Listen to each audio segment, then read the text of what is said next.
Hello and welcome back to the KC Glassworks YouTube channel. And as I'm showing you today, we're talking about glass cutters. So yeah, we're gonna get started on that. I don't know what I'm pointing at. Let's just get rolling into the oh my goodness, we're getting rolling into the disclaimer. The following tutorial is based upon personal experience. I have not been previously apprenticed by an expert, nor have I attended any professional training. All of the tips and tricks taught in this video are techniques I have learned myself from trial and error. This is not an end-all be-all glass cutting technique, but one that I have found to be extremely helpful in my stained glass art. Please use the following tutorial as a way to enhance your glass scoring and breaking. Thank you and enjoy.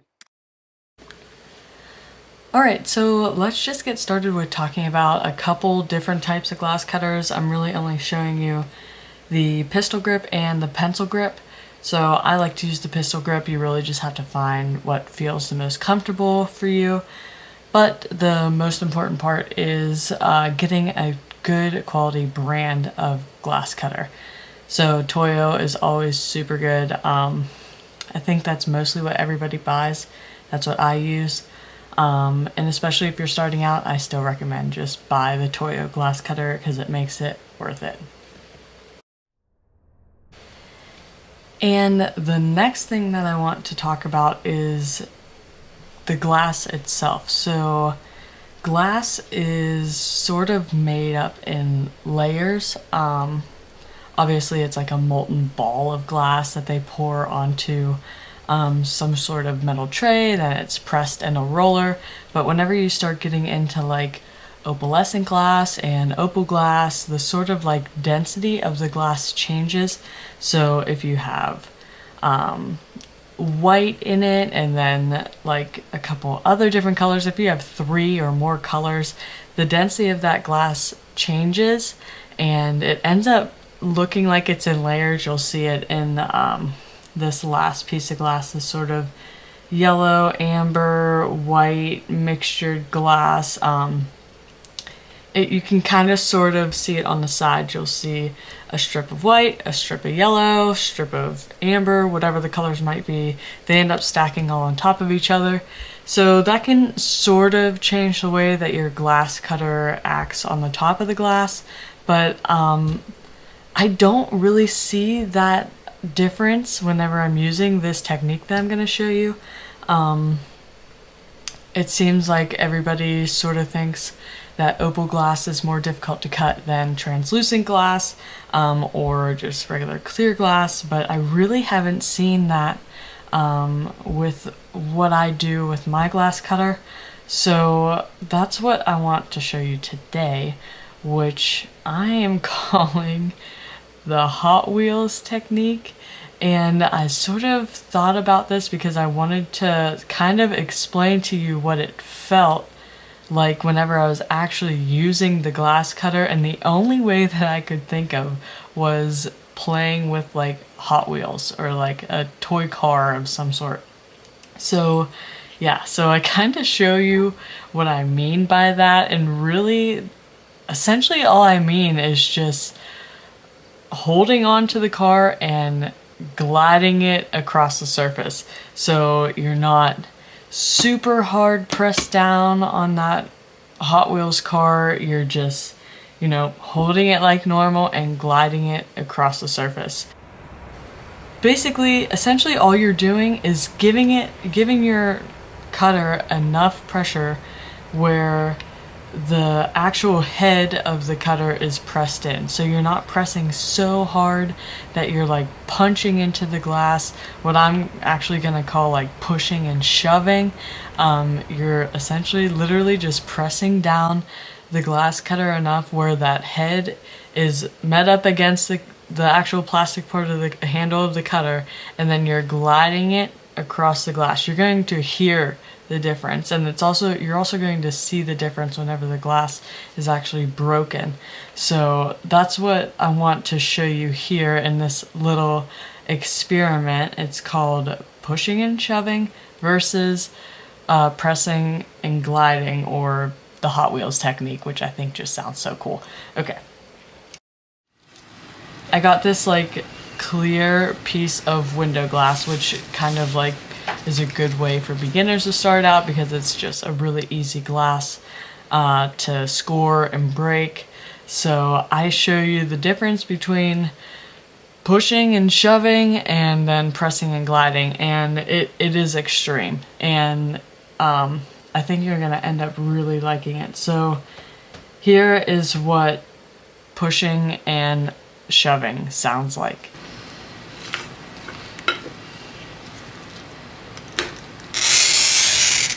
Okay, so after you heard that, it was, you know, your typical satisfaction ASMR sound of glass scoring that you see all these viral videos of glass artists using now on like Instagram and TikTok and all that.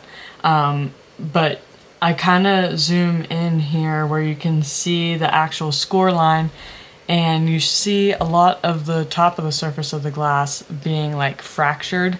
So you can see that score line all the way across. You can see that very top surface having a lot of fractures in the glass,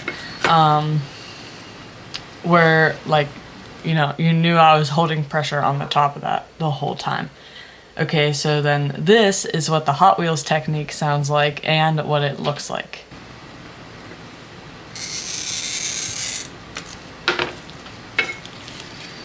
Okay, so you can hear there's barely any sound. It's very quiet, and I just glided it across the surface of that glass. And then here I honestly, I don't even know if you'll be able to see it, but I could not find it on the camera, that actual score line, because it was just so light and it touched the surface of the glass the entire time. But yeah, I had a super difficult time getting that to show up on the camera. You can kind of see it where I point it out right there. And then right here is where I'm gonna actually break the glass with my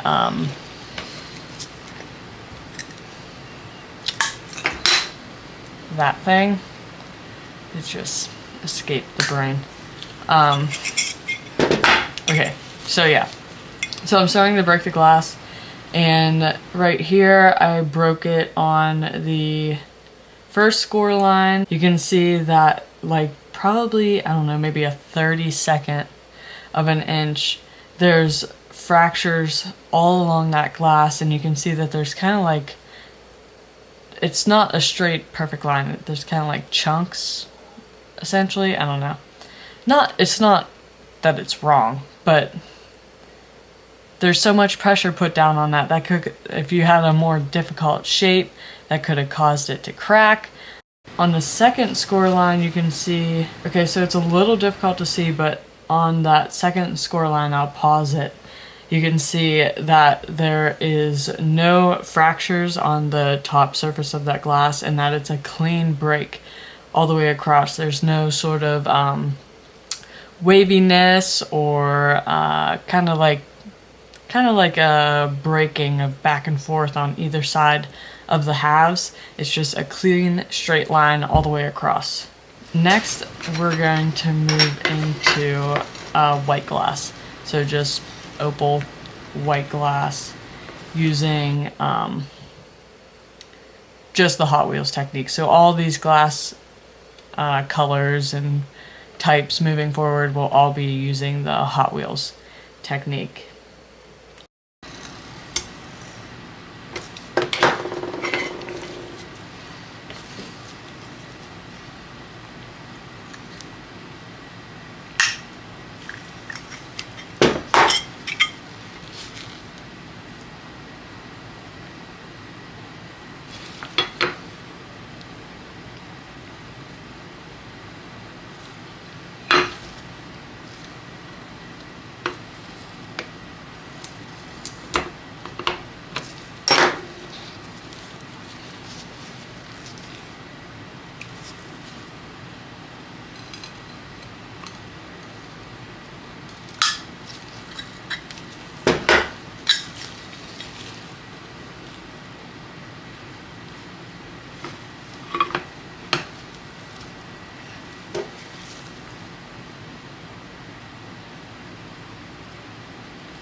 So I wanted to show you a little trick that I use with my actual breaking tool.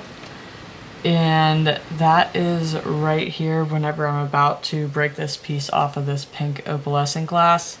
And I don't put the center of my breaking tool on my line. I put it to the side of the line.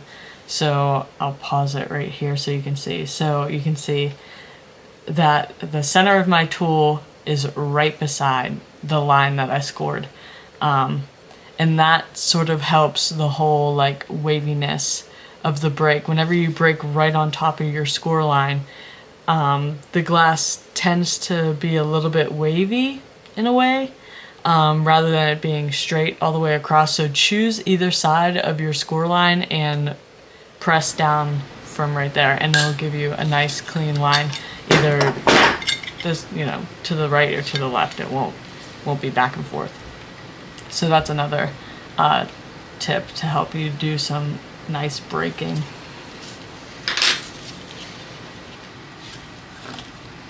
So here we have this like really cool, I don't even know what this is called, but it looks like, like faux rondel, like, I don't know, like the glass rondels. But it's just one full sheet of glass, really thick glass, pretty textured. And I use this technique on it as well.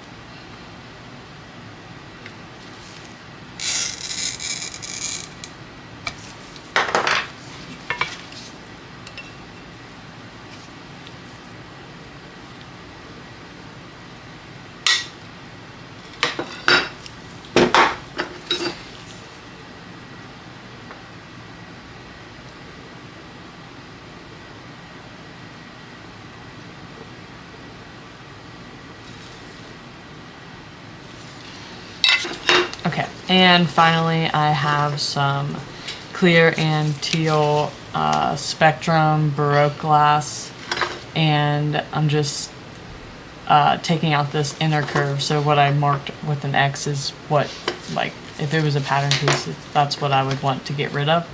So I just have this like half moon piece I'm going to cut out, and I'll show you how I did that.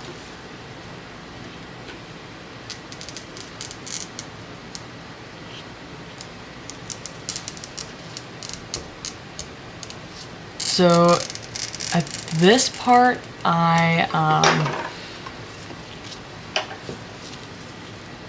little like tip and trick for inner curves, I like to start the crack on one end, like one corner, and then I'll flip it over and start the crack on the other corner, and I'll finish the entire crack before I try removing the piece of glass. So on here, everything is completely cracked all the way around, and then I just hit it with my cutter and it pops right out. And you can see how clean the glass looks, the cut. Everything is really straight, really smooth. Okay.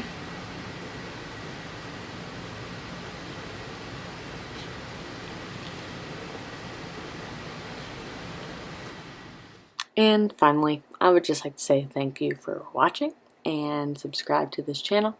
And yeah, I'll see you next time.